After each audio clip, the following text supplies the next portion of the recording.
So let's understand this question. So the question is asking, why could not manuscript satisfy the increasing demand of books in Europe during 14th century? मतलब कि ये जो manuscript थे उन्होंने बढ़ती हुई जो आपका डिमांड है बुक का, ठीक है, यूरोप में, उस डिमांड को सेटिस्फाई क्यों नहीं कर पाए? तो चलिए सबसे पहले से की कंसेप्ट को समझते हैं। तो इसका की कंसेप्ट होगा मैन्युस्क्रिप्ट।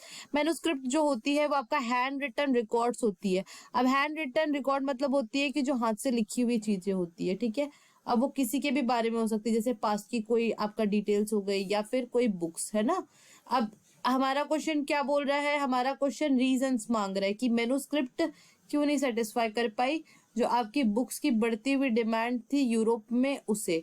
तो इसका रीजन ये होगा कि सबसे पहला उसको कॉपी करना बहुत एक्सपेंसिव था, क्योंकि हमारे इंडिया में जो मैन्युस्क्रिप्ट लिखी जाती थी वो आपका पाम लीव्स पे लिखी जाती थी, राइट।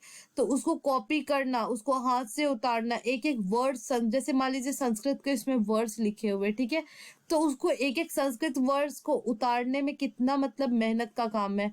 तो जितना ज्यादा मेहनत उतना ज्यादा महंगा, है ना। सो ऑब्वियसली कॉपिंग बहुत ज्यादा एक्सपेंसिव थी। दूसरा, हाथ से लिख रहे तो एक एक चीजों को एकदम बारीकी से उकेरना पड़ेगा, है ना, उस प्रिंटिंग जो भी मटेरियल हम यूज कर रहे हैं, तो इसलिए टाइम कंज्यूमिंग हो गया, है ना। और बहुत ज्यादा लेबेरियस भी था, मतलब कि आपका बहुत मेहनत वाला काम था।